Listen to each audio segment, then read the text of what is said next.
my phone because for some reason the technology let me down, and so I'm running it from my phone. I'm hosting it from my phone, which is a kind of way to just get the thing going, really. Mm-hmm. Seems to be working fine, Ray. So that's good. So what I'll do is I shall just get going. I was slightly distracted by the audio not working, and I have a bit of a mini panic attack there. But I thought, oh well, I really appreciate you both jumping on. Yeah, no. And I'll just move this phone around a bit. So welcome. Fabulous this Tuesday. Fabulous. Yeah, thank you. So what I'll do is, because I was got slightly distracted with not being able to speak, I'll just start by explaining what we're doing, because we've got a few people. Welcome everyone that's out. Welcome, and we've got some people here who are brand new to Blab as well. So I'll just do a little introduction. It's really nice to see Jennifer and Travis here, and thanks for coming on. It's very exciting. Right.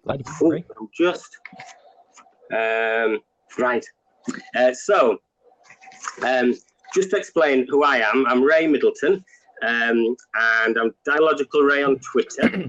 I'm really excited about this new platform, Blab, and what I'm trying to do. Hi, everybody down at the bottom. I'm learning this new skill of hosting a Blab, which is you kind of also keep an eye on the comments of people. So just briefly, so I'm really excited about this new platform because I'm really keen to build a community of people who are interested in recovery from trauma, addiction, mental health, and I think it could really be exciting to bring people together to help share ideas, really, because I don't think any one person has all the answers, but that in an exciting way, Blab has this potential to bring different people together who wouldn't normally meet and to share ideas, which I'm very excited about. Maybe share ideas fairly quickly and then grow a community around those topics. And I'm only going to speak briefly and then get people's ideas, because what I want to do is facilitate ideas from people like yourselves and people in the comments. And what we're doing here is it's live TV, so I'm going to record it, and that means that people can see the repeat, and then hopefully people will come back. When I thought about the format, I was thinking to focus on what helps would probably be a good thing, because if it becomes too diffuse in its topic, it would help to just think we're kind of focusing on what helps people to get into recovery from mental health, addiction and trauma. And that could be lots and lots of different things, really. I'm really excited about opening it up.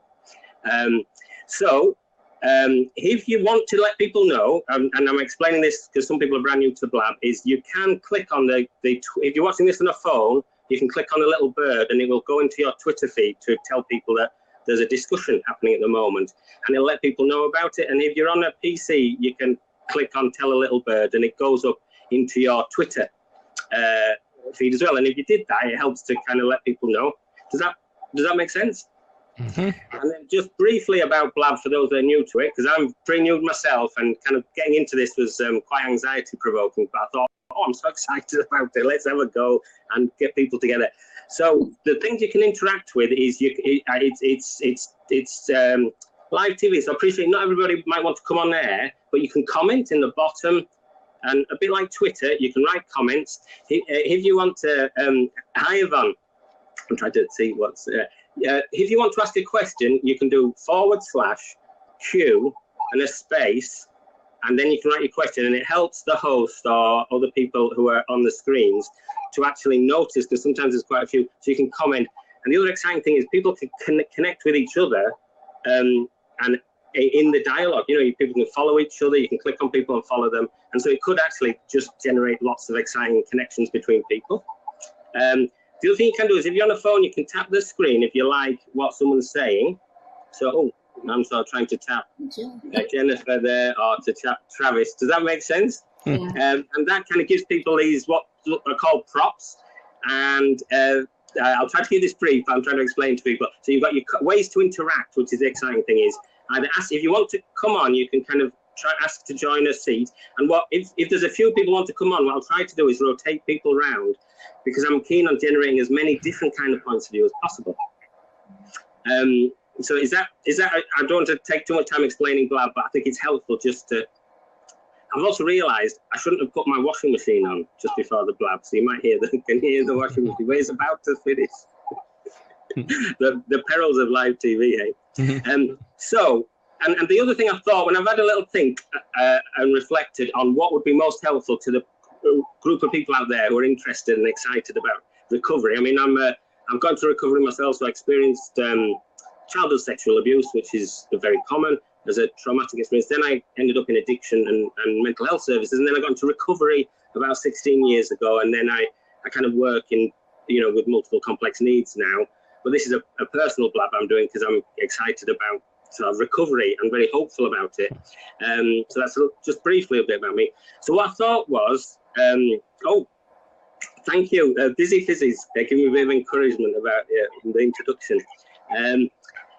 So what I thought was, I'll just try this a bit, is after tonight, I'll probably choose one night, maybe like Wednesday at 8, I'm thinking, but I'm open to suggestions. That's in the UK. And then I'll stick to that for a few months, like to kind of build up so people know where it is. I might try some other times, but at least I'll always stick to one. And that way it'll help people to know to come together at that time. And I'm going to try this, which is I'm going to briefly explain sort of 8 great habits when I've reflected about my recovery that have helped. And it's not that that's the only way to get better at all, but I just thought because these habits aren't very controversial, it might be a way to just start the discussion off so someone could, if I briefly said what they were in about 3 or 4 minutes, then people could say what they thought. Does that sound an okay way to start off the Blab? Yep, sounds great. Good idea. Okay. And in that time, my washing machine will stop spinning around. Can you hear that buzzing? Anyway, the main thing is I'm excited about this idea about bouncing ideas around. So when I've thought about my journey of recovery, the 8 kind of sort of habits that come to mind that have been helpful is, and I've kind of summarized them quickly, is to kind of know your journey or to map out your journey, because we're all on a journey in life. And in that kind of habit, you could think about narratives or stories that we live our life in. So there's a lot of stuff about narrative approaches. And that really means that there's a future that we want to get to in some way, a bit like if you've seen the movie The Hobbit, they want to get to the mountain that's got gold and there's a kind of all these characters in it. So it's a bit like a narrative approach. And there's a way to explain the past, which is a bit edited because you don't tell everything to everyone. But that's kind of know your journey. So where are we trying to head? And when I thought about myself, I was kind of 5 years unemployed and going in and out of psychiatric hospital as an inpatient. I didn't really have a good plot to my life, so kind of getting a bit of narrative going has been helpful. So that's one habit. Then on that journey, if you think of an allegory or a journey, on the path there might be problems. So every day I have loads of problems because I'm a human being. So like getting all the problems done. And so I thought size up the problem would be a kind of second really good habit. And what I mean by size up is when I reflected about when I was struggling, I used to kind of either minimize my problems and say, oh, it's not really a big problem. I'm just, I was addicted to alcohol and drugs. I used to say, oh, it's minimize it. And then I got into recovery. But or else I used to say the bigger than they are. And I think they're normal human tendencies. And so size up the problem is kind of trying to work out, am I describing the barrier, the block, the problem in a realistic way? And it's just a sliding scale, really. None of these are the switches on or off. It's just that I'm kind of trying to be realistic about describing the problems which are blocks on the journey of life. Does that make sense? Yeah. So then the third one is to name the emotion. And the common ones, because, when I was struggling a lot, I really struggled to name my emotions. I wouldn't say I was fantastic at that still, but I've got better. And that's the idea about recovery, slowly getting better. And so now I can, it's identifying that I feel anxious, angry, whether I feel guilty, whether I feel joy or fed up. And often I had a lot of intense emotions when I was struggling, but I didn't really be able to name them. So they just became a big ball of emotion that I wanted to get rid of. So part of the recovery is saying how I feel. And then the fourth habit would be about deal with the conflict. So we tried this a couple of nights ago, and we had a really good discussion on Blab. And the idea there is like I'm a bit conflict avoidant, which is very common, but some people are a bit kind of conflict prone and prefer that kind of style. So it's kind of working out. There's usually some conflict with trying to solve a problem. and that's okay. And part of recovery is, I've kind of found, is having to deal with a bit of the conflict and get a bit better at that. And it's a process. And then the last four, I'll try to keep it brief, but the last four, which I think might be good topics for, just, it's not to talk about them all, but people might respond to some of those ideas, would be to ask for help. Because often I didn't ask for help when I was struggling, because I felt, and last night, a couple of nights ago, we was talking about it's difficult to ask for help because you're vulnerable, because you're admitting you need help. But then, and I'm still learning that today, but as I get better at asking for help and knowing my role and limits, really, that's helped. Not necessarily with massive problems, but just in life, because I can, feel quite responsible for things, and that's a learning curve. So asking for help's an area which I can get better at. And then the last three would be coming up with a plan to solve the problem in this kind of way. I'm thinking about, you're on this journey, lots of problems crop up. I mean, sometimes we do this automatically, but planning is helpful. And then the last two would be putting the plan into action. So sometimes I kind of came up with unrealistic plans when I was really kind of stuck in the 90s. I can get stuck now, I'm not saying, but, like when I reflected about it. So, but actually actioning the plan is helpful. And the final one is about reflection. And we had this could be a helpful topic, maybe just to see what different people think. Because I'm interested in the dialogue between different points of view, because we've all got different stories and journeys, and everyone's got something unique to contribute. And it's the in-between dialogue that will generate something excitingly new. So the final thing, before I see what people think and we have a discussion, a dialogue about it, would be reflecting. So when I was really struggling with my mental health and addiction and stuff, I didn't reflect much. I did ruminate and kind of go over a lot of stuff in a kind of resentful way. But actually, healthy reflection is something that's been an important part of my journey of recovery. And that means I kind of reflect and think, well, what have I learned from that?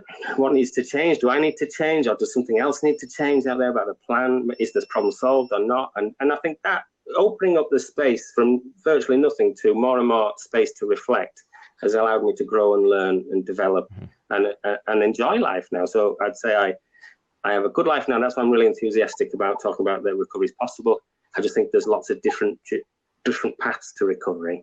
So I'd like to kind of have less of me talking now and kind of just open it up to see what do other people think, which could hopefully Jennifer and Travis, but also we could respond to some of the comments as well if people want to interact. What to start with, Jennifer and Travis, what do you think of some of the ideas or the thoughts about this? Yeah, Ray, I was actually going to ask you. You were talking about when you went into inpatient psychiatric for yourself. What was the turning point? Because I see a lot of people, either they're kind of pushed into inpatient by family members or relatives or something like this, or there's some sort of a turning point, meaning either an event has happened or a realization in their own mind has occurred that kind of initiates I need to go seek this. What was it that you think was kind of either a turning point, or how did you end up deciding the decision to finally go in? Because you were talking about the ask for help, that fifth habit, right? How hard it is to ask for help. So what was the turning point? Well, I think I'd struggled. I was trying to make sense of a lot of the difficult thoughts and feelings I was having at the time. And I'd gone into rehab at 19, and I'd got sober for 5 years, for example. This was in the 1990s. And then I really struggled because I hadn't really dealt with the trauma, I think, the pain. So although I was sober for 5 years, I was really struggling, and I kind of got into education and kind of used that as a bit of education is okay, but I got very good at education, but it was a bit of escapism, in terms of we're not just rational beings, we're feeling beings as well. And it wasn't really helping me. So I think after about 5 years, I'd relapsed again, and I'd say I've got mixed feelings about the decision. I think I was feeling quite desperate, there was a possibility I was asking about maybe going to rehab again. I was about 24 years old. And I think there's many different ways to make sense of it. And at the time, I went to my GP, and I think he meant well, but I don't particularly think it helped me going to an inpatient psychiatric hospital, and I think it does help some people, and it might have helped me a bit. So I'm quite open-minded about it. But to be honest, I then saw myself as an ill person, and I saw a lot of power go away to professionals who I think mean well, but I was in a different kind of, that first one about what the journey is, or the narrative. Okay. And I think I saw myself as an ill person, and then I ended up getting 7 different kinds of diagnoses from 7 different inpatient stays. And the first 1 or 2 or 3, I thought, they know what. Then after 6 or 7, I thought, hang on a second, there must be other ways to kind of make sense of this, because. So what I'd say is that's a kind of a set of ideas which does help some people. So I'm open-minded about that, but it doesn't help everybody. And if you only see yourself as ill, one of the difficulties with that set of ideas is it took the power away from me. And I thought, these professionals seem to know what they know. It's very complicated what's wrong with me. I'll wait for either the things to kick in that they were suggesting. So I think they meant well. And it's a bit of maybe a long answer to your question, but I think crises led me into the psychiatric hospital. But it took me about 5 years to get out of that system then and find things that might help me get better. And I don't want to sound too negative about it, because I think there's lots of things that can help. Some people have a good experience with that, but does it make sense about what I found difficult about getting into the psychiatric system was they didn't say, this is a stopgap. I think it's a good stopgap, Ray, to kind of prevent people from completely sliding down with their life. But I think, as you're saying, it's not a permanent solution. And it's probably not one that's going to lead people to anything past a baseline for themselves. You can kind of get medicated, and they can kind of stop incidences from happening, but eventually you kind of have to go back out into the world that you came from and cope with the environment that you might have been having difficulty with, or something like this. And institutions or inpatient doesn't really help with that. Not really. Eventually you kind of have to move past it and beyond it and go find other resources that are going to help.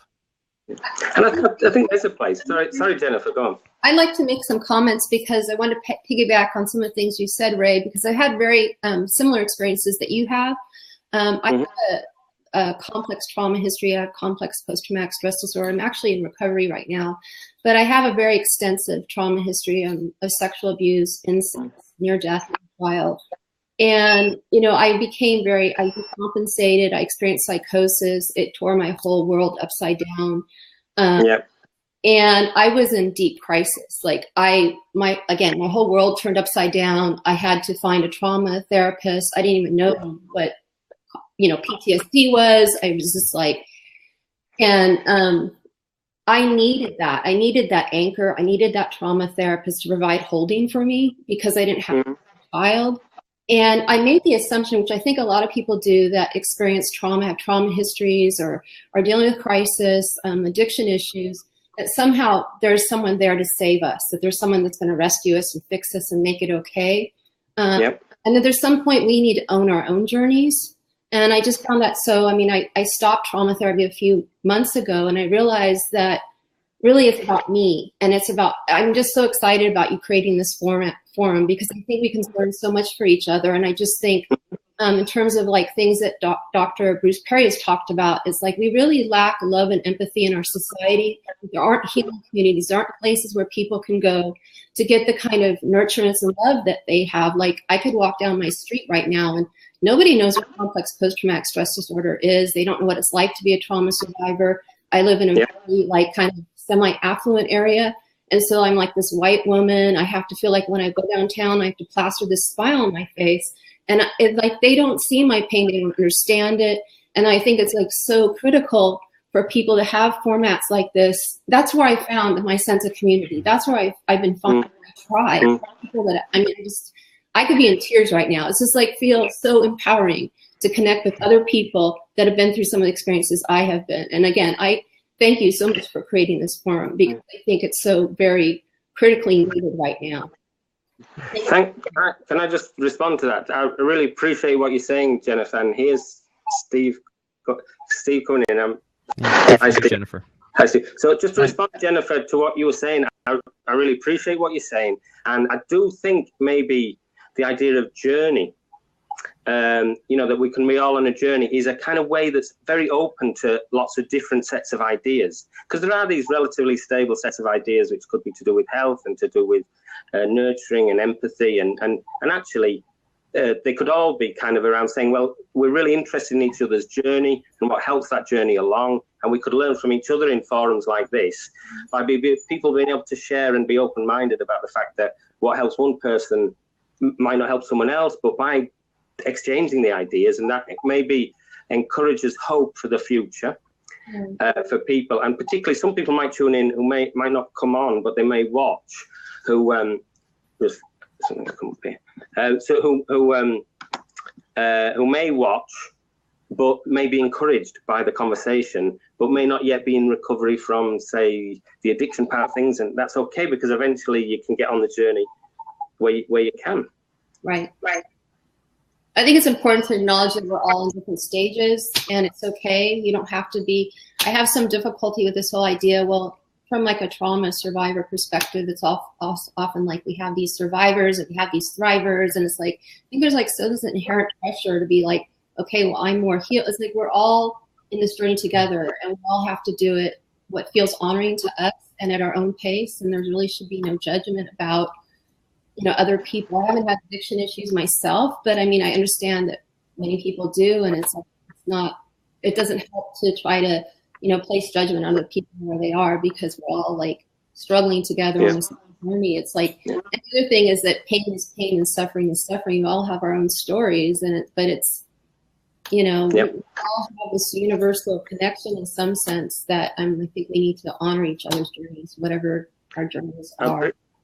Definitely about the honoring the journey, and also the idea that people, of course, we're all at different kind of paces maybe of the journey and different stages of the journey. And sometimes kind of it's a bit like people who may have gone on a little bit further could share. It's like map making or cartography, where you could share a bit of the map and say, I got a bit lost in this place where I kind of ended up, and share that. And if that's helpful, people can pick it up.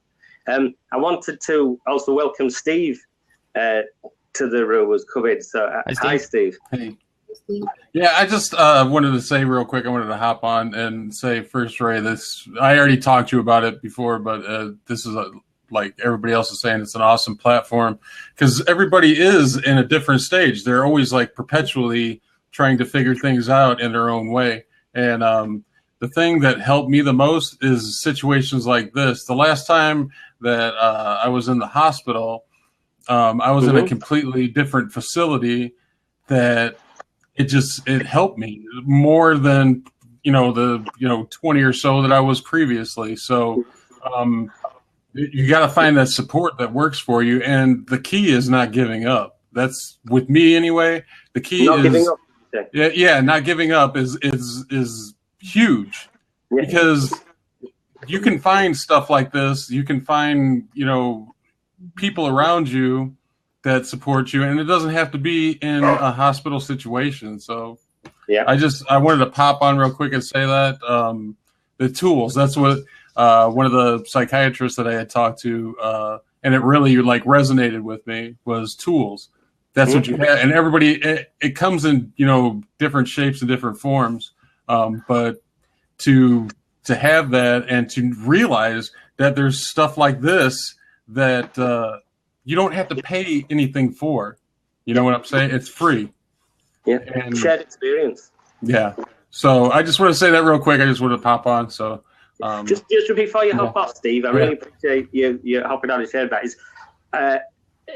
I'm just could you say a little bit more about, you found the idea of these tools helpful, and there was something really good. So you're saying about not giving up is really important, because there were many times I wanted to give up, and I'm glad I didn't. Yeah, I mean, there was 2 suicide attempts that I I was younger. I didn't realize that, support was available for me. Yeah. And most of all, I didn't realize that support was available outside of a hospital setting. And I think that's a lot of people's problems. They don't realize the resources because nobody's telling them. There's nobody saying, okay, when you're outside, check this out or do this. They might say, here, sign up for this class, but they're not following up. And that's huge. They're not and that's what I don't fault hospitals because I think there's a lot of really good ones, but I notice more than not, especially around my area, that it's almost, I don't know, like a cookie cutter thing. And it's not. Mental health, addiction, anything like that. It's not a cookie cutter situation. So we're all individuals. Yeah, exactly. And sometimes I think hospitals get lost in that. So yeah. I do appreciate that, and I just to check on hearing you right there, Steve. There's something about connecting more to your community resources has really helped you this time. Yeah, it has. It's finding people that actually legitimately cared about. Hey, Steve, I don't want to see you fail. I want to see you get better, and I thank God for that because that's who I am right now. I'm in control. And the older I got, I had told you before, the older I got, the more focused I became on, trying to be like normal. I don't know what normal is, but I don't think anybody does. But but yeah, it's stuff like this. It's talking to people that want to listen. So. And already, like, I feel I'm pretty new to social media, but I feel a connection with yourself and other people who I've connected with about, like, I want you to do well. Right. Yeah. And that's why I was telling you this platform, this type of thing is amazing because you got people right here in front of you listening to what you have to say. It's like Christmas for me. Like, and not just in this, like in this blab, but just in general. There's so much information out there that people can grab a hold of. So, yeah, thanks, Steve. I really appreciate you sharing. No problem. And you are, I'm serious. I can't say it enough. You are awesome. You are awesome. I'm just an ordinary vlog, basically. Who's excited about getting better, recovery. I think everybody is extraordinary. They just don't realize it. They don't realize the potential that they have. So. All right, I'm done doing my Tony Robbins thing. So. Yeah. All right, thank you guys. Really, shall I ask if somebody else wants to jump on? Do, and also I could ask Jennifer and Travis. And also, just before I do, I wanted to explain that when I'm hosting, it's difficult to respond for me to read because I'm concentrating and listening to the person who's speaking. I'm not able to read all of the comments, but when it gets recorded, I can read them later, and other people can spot the comments and answer them. I'm just apologizing in case people have commented and have not responded to some of the comments because I'm trying to listen to what Jennifer, Steve, and Travis were saying. I'm explaining. Yeah, Ray, I'm keeping up with some of the comments, and I think, but basically what I'm seeing is people kind of sharing their difficulties, kind of sharing the struggles they went through, and some of the things that seem to help them out the most. There's a couple of resources listed. It is one of the struggles that the profession has is that, not that this is necessarily a problem that we can get rid of, but there's loads of red tape typically. So the ability to be able to get out there and help everyone is kind of, there's the high demand, people want help.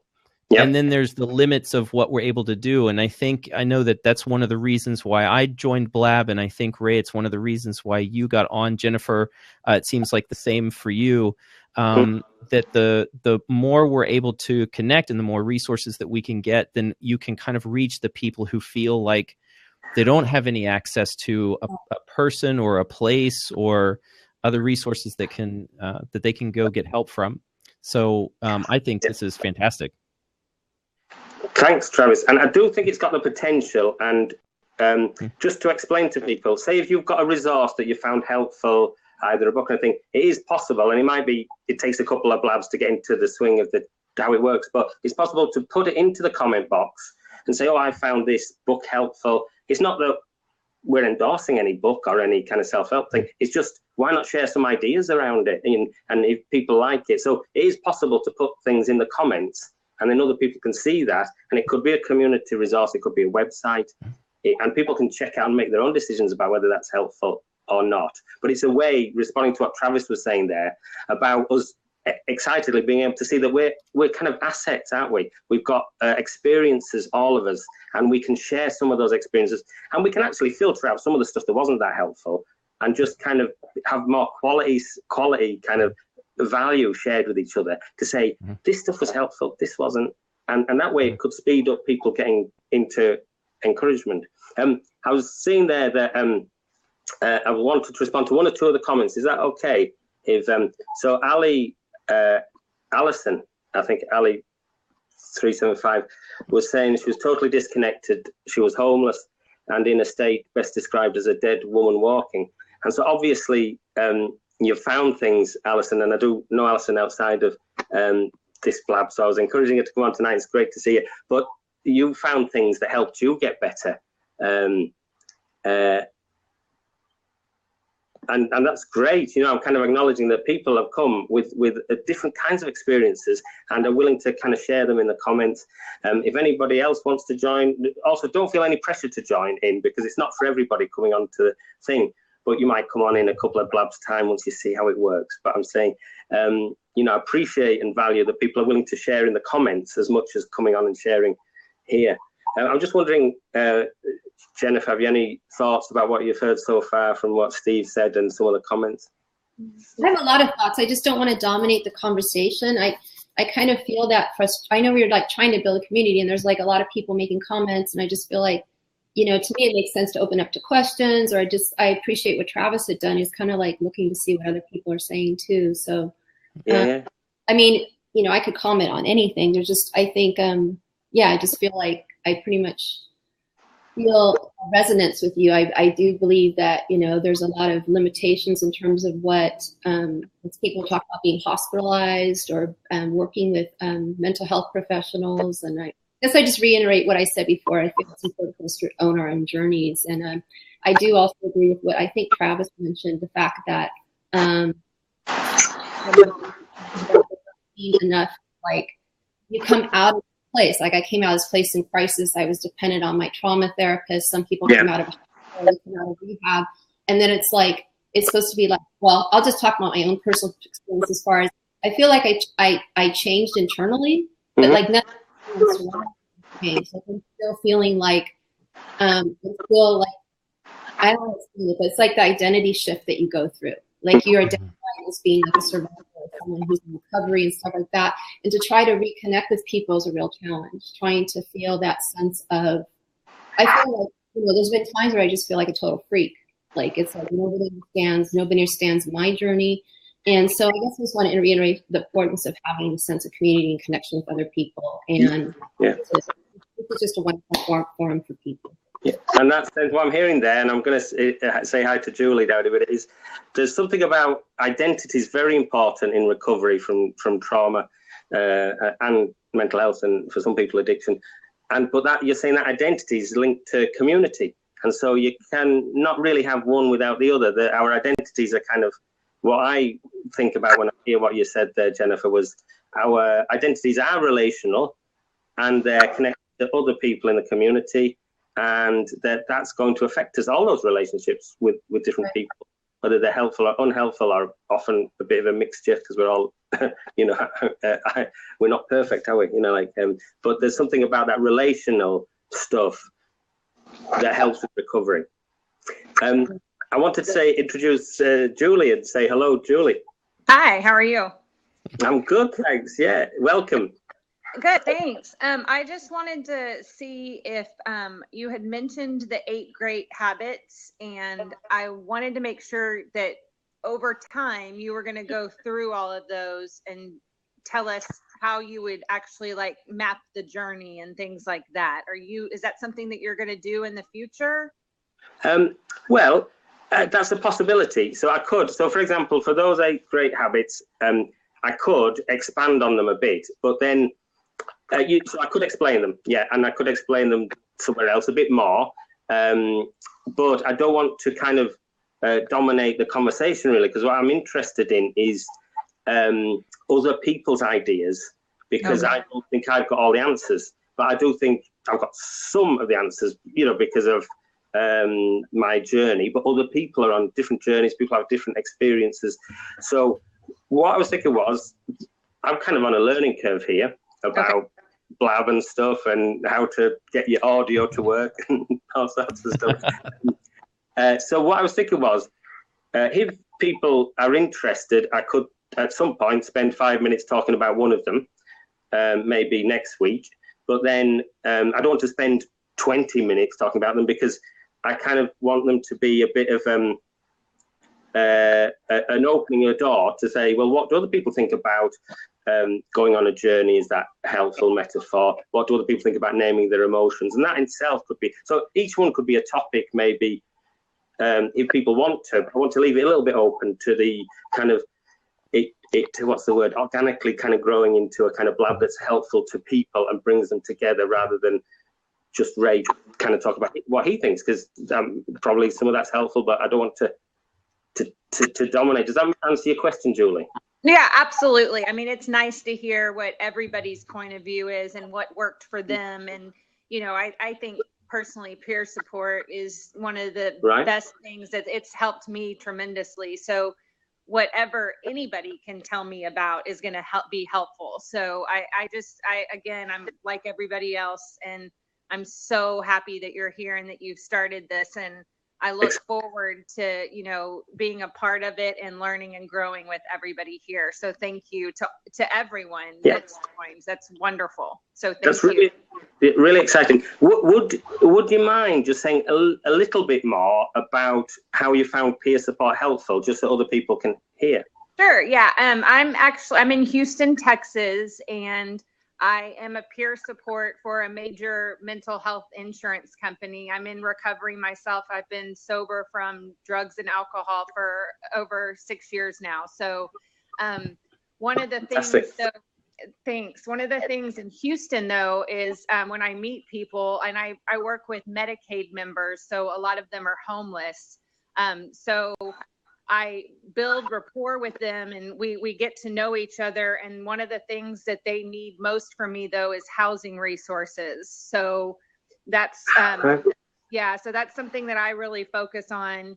In being in such a big city, there's so many homeless people that I try my best to get any and all resources out there. But that's just what works well for me. So yeah, I'm happy to be here, and I cannot thank you guys enough for this. That's great, Julie. And if I could just briefly respond as well. I mean, I have a full-time job, so I work as a system broker, basically, but it's for people with multiple complex needs in Newcastle and Gateshead in the northeast coast of England. And we work with people who are homeless, who have also got active addiction problems, who have mental health problems, and often also offend. So I appreciate what you're saying about housing being an essential ingredient. If we're thinking about the way this blab's kind of developed, about the journey of life, it's very difficult without housing to have good mental health without good housing. It's just it's like that basic kind of need. And so that's why I'm really keen on a holistic approach, which doesn't actually say you're in this category maybe of a kind of categorical kind of way of saying it's this or that. Actually, maybe you need some housing to feel kind of safe. Because I think with people who've survived trauma, and that's a vast majority of people who are homeless, it's often not seen that way. Society is very judgmental, but really it's kind of a trauma-informed care approach can be very helpful. And thinking, so basically housing, people who've experienced trauma want to feel safe, and you often end up in places like homelessness, which means you don't feel safe and you get re-traumatized, I suppose, is the thought that come to mind when I heard what you said, Julie. Yeah. And when people are dealing with a lot of mental health problems, some of it is because what you see on the outside anyway is extreme versions of anxiety or fear, extreme sadness or depression, extreme anger, rage, these things. the extreme versions of those emotions, because all emotions are fine, they're normal and healthy, and we're supposed to have them. But the extreme versions tend to have a survival component to them, meaning the intent of the extreme version of that emotion was survival. So extreme anger is, for protection from a predator or something like this. Yeah. I liked what you were saying, Julie, is that what you're talking about, housing, is a survival need, right? So when you're talking about water, food, shelter, these things are basic survival needs. And so when you're seeing people who are having trouble dealing with their emotions, they're having other problems in their life, sometimes it's simply because they don't have the resource for a simple survival need, and they're acting out in a way that's a survival mentality. So they're gonna turn to extreme measures in order to try to get that taken care of.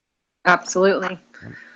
I'm going to hop out so somebody else can hop in if they need to, but thank you guys. Thanks, Julie. Really good to meet you. See you next time. So if anybody does want to join in, you can, or you can comment as well. If you want to comment, we'll try to respond to some of the comments, because people may, it's just as valuable to comment, and you may not want to come on, which is fine. That's the beauty of this kind of format of Blab, is that there's different ways you can respond. So I'm just having a quick look down. Ray, I was hoping one of the things that we may be able to get to, and again, people in the comments can jump in. I think it was it Steve? I think that was his name, was talking about tools. And so maybe going through some of the things that have helped for everybody, what has worked for people as far as a tool. Just kind of curious to what people have come up with as things that they have found works for them. Yeah, I think that's a great idea, because I love metaphors, and because I do think they lend themselves to people drawing on their own kind of experiences, thoughts, ideas, and having a different kind of understanding of them. So we could kind of just bounce some ideas. So if anyone's got any tools that they've found helpful, if they type them in the comments box, we could share them as well as ourselves that are on the screen can share some as well. And I think, I'm just trying to think now about your question. There's all sorts of things I found helpful, but I think I did need other people to start with, because I'm sorry for what you said about trauma, and because I was struggling so much, I needed some other people around me who were fairly stable, who cared about me. And I think because I thought that they cared about me, and they did, when I eventually found a kind of community that I could then think that it allowed me to tolerate the distress of feeling awful long enough without self-harming, for example, or without just kind of using drugs and alcohol as a painkiller, because I kind of had this hope for the future. So I don't know if it's quite a toolbox, but I started to form this kind of map in my head of a journey, which actually my life could get better. And when I didn't have a map in my head of my life could get better, I just felt awful, and the temptation to self-harm or to use drugs just as a self-medicating escapism, or overuse the drugs that the psychiatrist was giving me, which for me, they weren't particularly helping me. They were more of a sedative, general kind of, and when I wasn't getting better, they increased these things. So I became very lethargic and overweight, risk of diabetes and things. So again, medication helps some people. I'm very open-minded about, I'm not saying there's one way, but what I'm saying is, reflecting on my experience, I think one of the tools that was helpful was a map that had a little bit of hopefulness about the future, that my journey of life would get better. And I couldn't make that map up just in my own head. I needed a few caring people around me who had some empathy. Any thoughts about the idea of a map maybe in the toolbox you could do with some kind of hopeful map of the future? Well, I just want to piggyback a little bit on that. It's interesting you mentioned the map concept. For me, it was that I leaned so much on my trauma therapist. She became like my mother figure. I was like in such crisis, and I didn't feel like there was support in my community or even necessarily my family. They weren't understanding what I was going through. And it became very important for me to become an advocate for my own needs, trying to navigate the mental health system, trying to healthcare professionals that you would assume would have some understanding of things like addiction and trauma and the kind of things I was experiencing in terms of my immune system. Like I just felt like most of the time I just want to be locked in a psychiatric hospital and want somebody to take care of me and to hold me. And I realized a lot of mental health professionals are not necessarily healthy people themselves. And so unfortunately, I'm not only a trauma survivor, I'm a survivor. I feel like I'm a psychiatric survivor, of someone who was, I was victimized by narcissistic psychiatrists who were not working in my best interests. And I felt like I had to, like in the throes of being in crisis, I felt I needed to be able to find people that I consider part of my A team, like people that were there for me, that they weren't there for their own self-interest. They were there to support me in my own healing, my own journey. And that took quite a bit of time. It's like taken over a year to do that, to find like building trust too, because trust, I think we talked about that a little bit on Tuesday, that trust we feel so very vulnerable. And to be able to find people that really are working out in our own best interest, and also the issue of control too. I think control is a big issue too, where we feel like we're being controlled by someone else, like you're going to take these medications, you're going to be doing this kind of treatment. It's like really, again, going back to the idea that we need to learn to be our own healers and to take charge of our own healing. But it's necessary to have that support, like to feel that there are people you can go to. And that's kind of, I thought that was one of the biggest challenges for me, to find people that were the appropriate kind of people I could work with. Like I started working with the naturopath, and she understood the immune system. And, I started taking herbs, and I got off the psychiatric medications, and I realized, there isn't one standard way to do this. There's alternatives, there's other ways. And we need to be able to feel like it's okay for us to do what we feel is necessary. And it's like so much pushback, like on part of mental health professionals. It's like, you're going to do it this way. This is the path. But it's like our, so I just wanted to add that.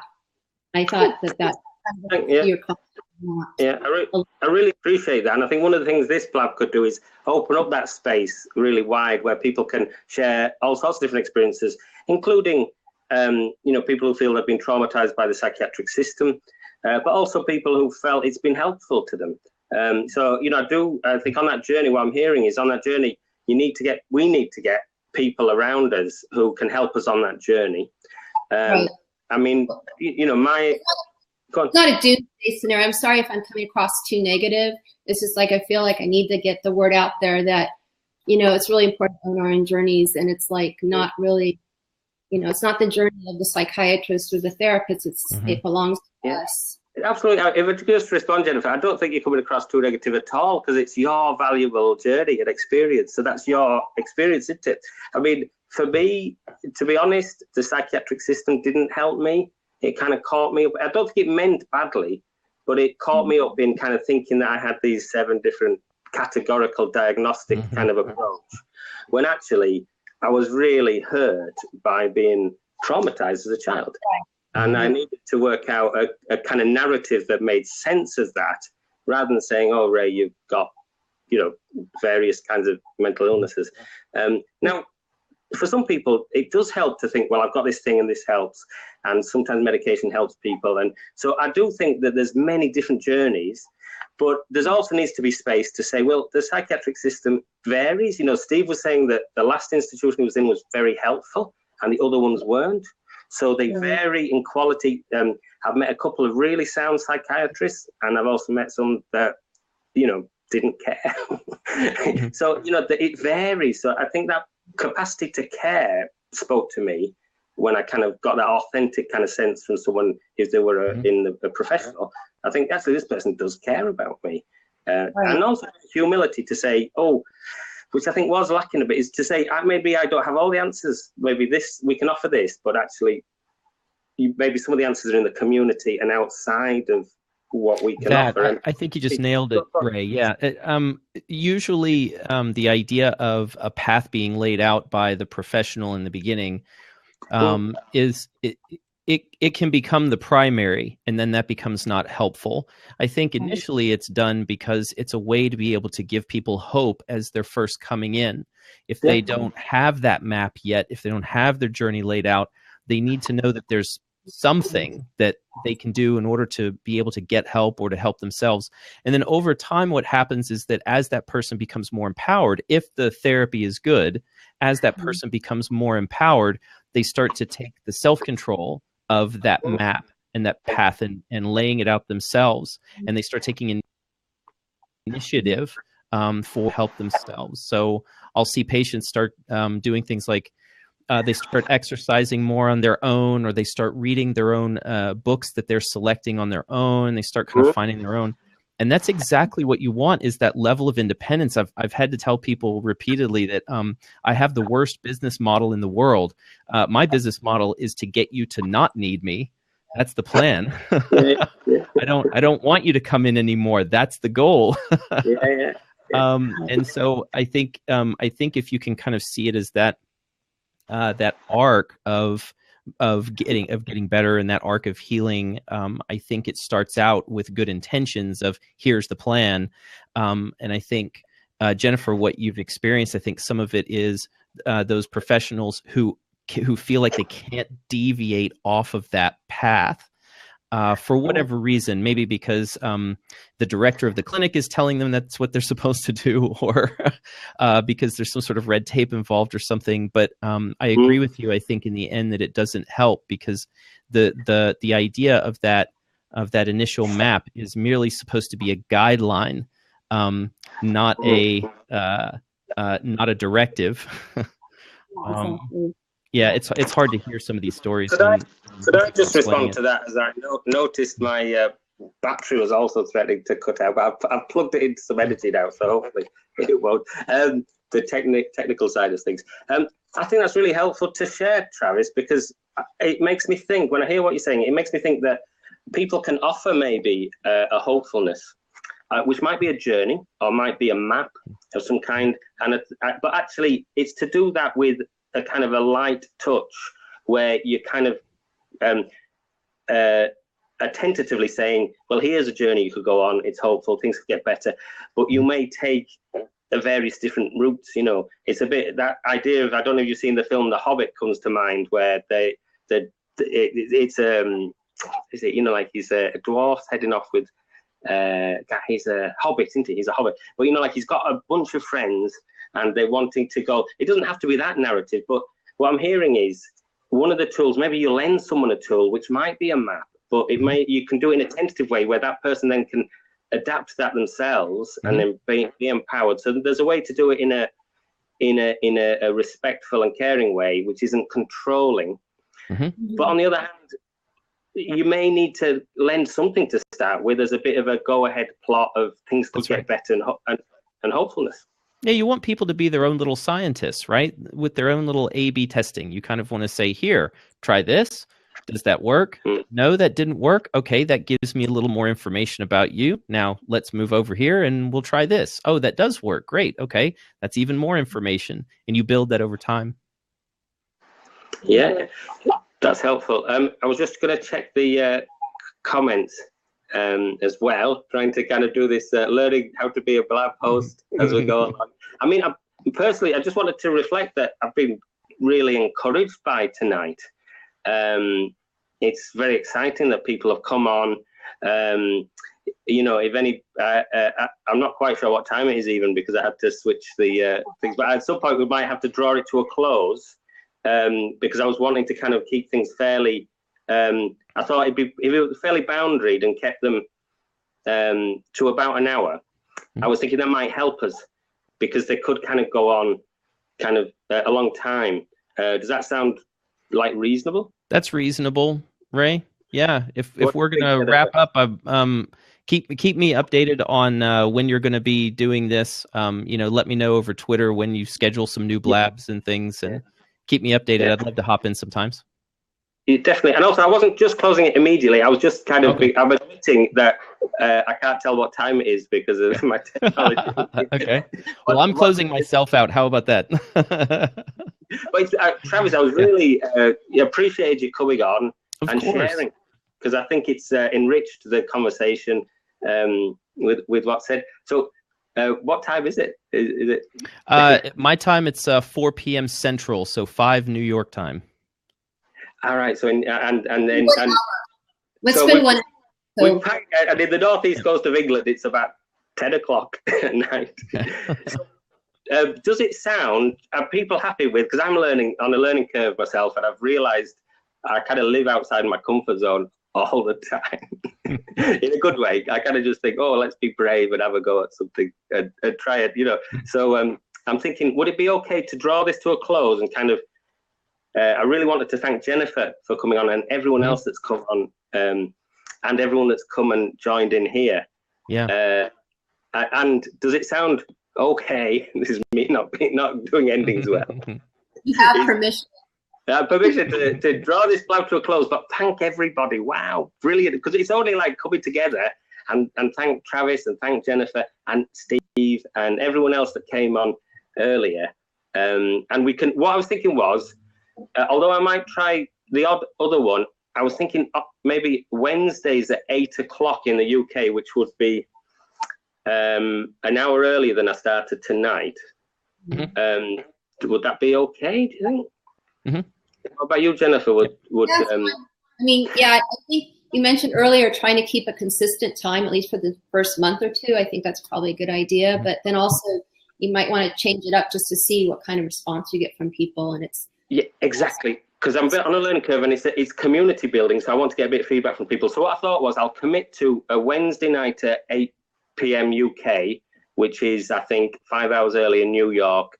So it's an hour early. So, and I'll tweet about it as well. And then I might do one or two extra ones as well, like a Thursday night and a Tuesday night. But I'll always do 8 o'clock on a Wednesday and try and do that for a couple of months. And I think that will allow people to know that wherever else, there might be the odd one pops up, a pop-up blab about recovery. But at least we can start to know that there'll always be one at that time. And we might end up changing it and having a couple, 2 slots a week. But we just need to reflect on what's happened. But I'm really excited about tonight. I mean, you do what works for you, Ray. You do what works for you. It's you're the host. It's your blab. You get to pick. I'll very briefly, Travis. I'll tell you a funny question because I once said to someone, I used to be an environmental protester against, environment, but it was very early on, like in about 1990. And I was in a protest where I was tied to a tree once, and someone ran up to me and said, "What shall I do?" Because the police were coming on to chop down the wood. And I said, "Do what you feel comfortable with." And then this guy, he was in Manchester, England, he ran across and jumped in front of like a big bulldozer, and he got on the front page of the Manchester. I thought, well, I'm glad I didn't say to him, "God, take some risks. The environment, global warming's real. Take a few risks." Because I said, "Do what you feel comfortable with."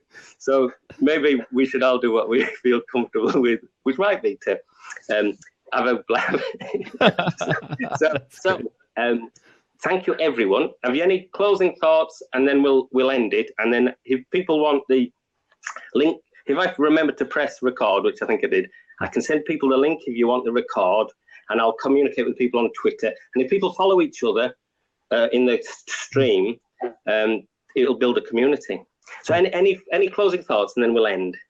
I just wanted to mention, this is only my second time doing this too, but up at the top, you can follow people if you want. I know there's a lot of people connected to Twitter, but you see like people's faces up at the top if you want to connect with a particular person. And I just want to thank you once again for hosting this. It's been a wonderful opportunity for me.